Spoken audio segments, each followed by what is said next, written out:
Things that annoy me in Call of Duty Modern Warfare. Call of Duty is an amazing game, don't get me wrong. It is accessible to a lot of players through PC, PlayStation and Xbox. The cross-platform is amazing and it is a game I thoroughly enjoy.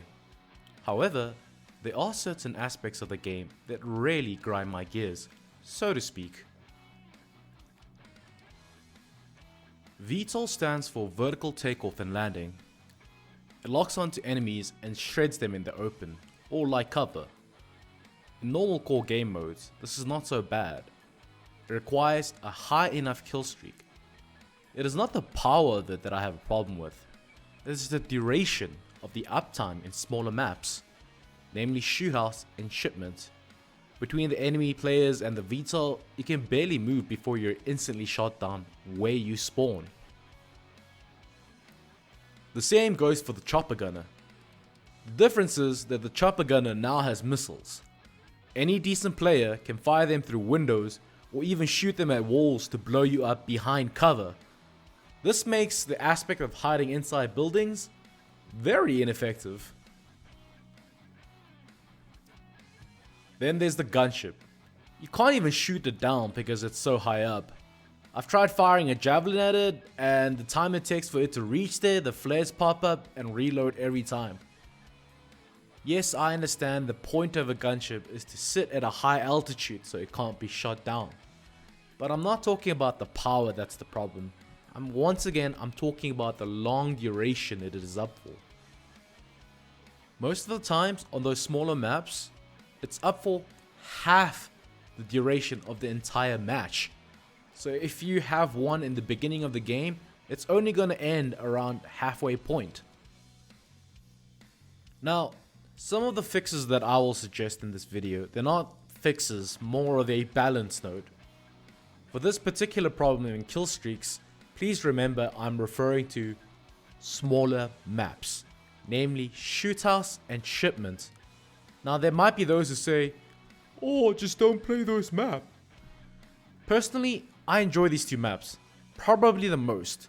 They provide excellent practice for shooting, and it's a quick way to enter a game and shoot and be done with it. Now I have two suggestions for this balance. The first one being a brief spawn protection from kill streaks. Only kill streaks. So you'll be able to fire an RPG or try to move into hard cover. You'd still be vulnerable to enemy gunfire and lethal equipment. So other players can still kill you as soon as you spawn, but at least you'll have a little bit of time to run away from kill streaks. But personally, in my opinion, the best balance for this is on smaller maps, the duration of kill streaks are reduced. Now the next few things that annoy me are specific to Warzone. Warzone gas masks. Now the gas mask I think is a wonderful and super cool addition to the game. It's a different approach to incoming gas from other battle royales. Instead of taking increasing damage as the circle advances, you're given a few seconds of grace where you don't take any damage, as long as your filter lasts though. However, the problem I have with it is how the gas mask interacts with other actions, such as shooting and parachuting. Now, I don't have a problem if it stops your ADS and forces you to hipfire. That's fine. What I have a problem with is that it forces you out of every action, shooting and even parachuting. I've experienced problems where my character is mid-jump when the gas hits. I need to deploy my shoot, but my player avatar, he chooses to put on his gas masks. He falls to his death, breaks his legs. I'm out of the game. Now, a fix for this that I would recommend, that it doesn't interrupt your current action. It waits for you to finish it. You'll take the damage in that instance when you're still doing your actions and your gas mask is not on you.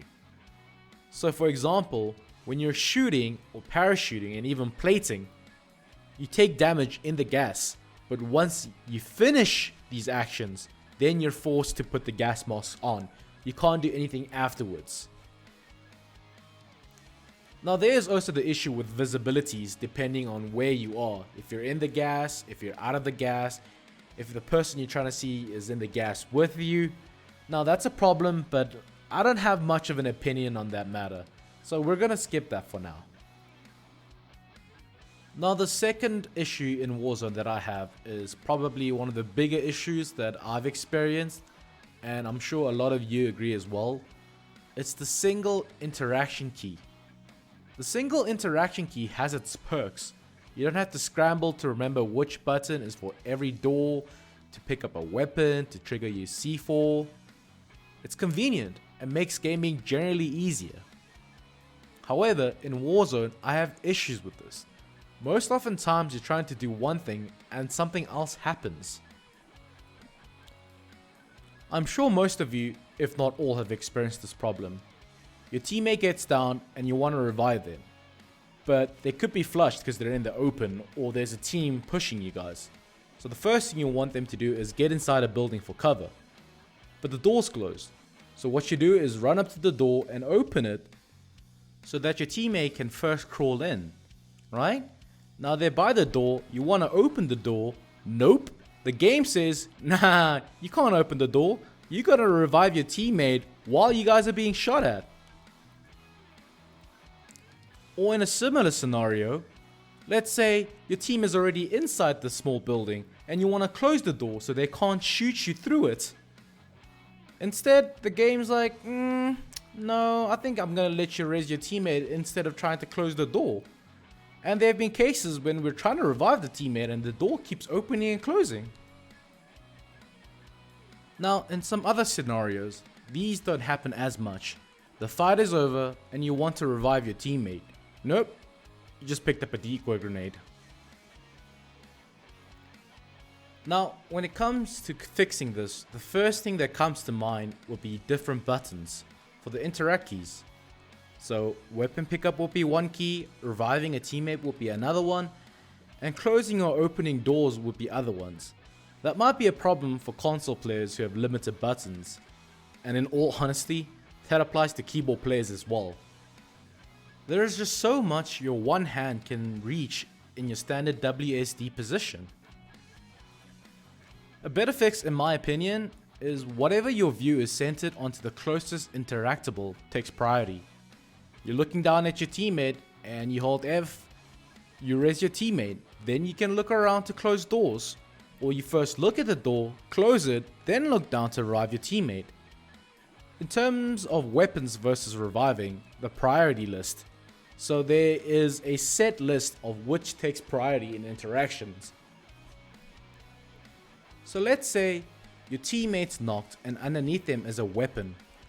Now, unless your teammate is a complete missilehead, they most likely revive you first before stealing a weapon or picking it up. So in most cases, reviving a teammate would come first. So in this scenario, when you're over the player and looking at him, when you press F, it's to revive your teammate, not to steal the satchel from them.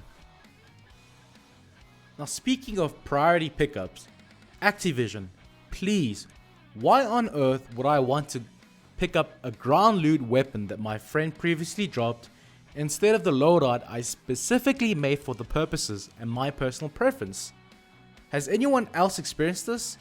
I'm trying to pick up my loadout of AR and sniper, but as soon as I'm out of that loadout menu, bam, I have a PP Bison and an RPG in my hand. Please fix. Now, this point is more of a personal thing, rather than an actual impact on gameplay. Well, there might be a little bit of impact on the gameplay, but we'll speak about that just now. I'm talking about how some weapons have cosmetical differences in shape and form depending on their skin. Now most people will probably think I'm talking about the different iron sights that make it easier to see or harder to see, and they're saying it's pay to win. And I don't think it's such a severe problem. What I'm talking about is just the cosmetical difference on the guns. The M4 is probably my favorite weapon across all games. Yes, I am a normie. The Tac Light barrel has this awesome skin, but it's a skin that I can't use. I'm sure everyone's seen it. The Soul Wanderer, the zip tie. It's that tack light barrel that's longer. The tack light barrel has no redeeming qualities and can't really be used in Warzone. The barrel length is considerably different as well. It's almost as long as the Corvus marksman barrel. At least put the skin on matching barrel lengths and not arguably the worst attachment on the M4. If I paid money for that cosmetic, I should be able to use it across all attachments. I should be able to use that cosmetic attachment regardless of what kind of barrel that I'm using. But once again, I'm a bit of a stickler on how my guns look. It needs to look good and fresh for me to feel good, and if I feel good, I feel like I perform better. And lastly, guys, what is up with the windows in Warzone? Sometimes you have no problem just sliding through them or vaulting through them, and other times it's just impossible to go through them. You have to shoot and make noise to go through them. Like, what the hell, man? Thank you for watching till the end of the video. This has been HeavensLaw in things that annoy me in Call of Duty Modern Warfare. If you liked the video, leave a like. If you're feeling extra sexy today, leave a comment. If you didn't like the video, leave me a like anyway. And if you really didn't like it, come tell me in the comments, and then we can engage in vocal fisticuffs. I'm HeavensLaw, and this is me signing out.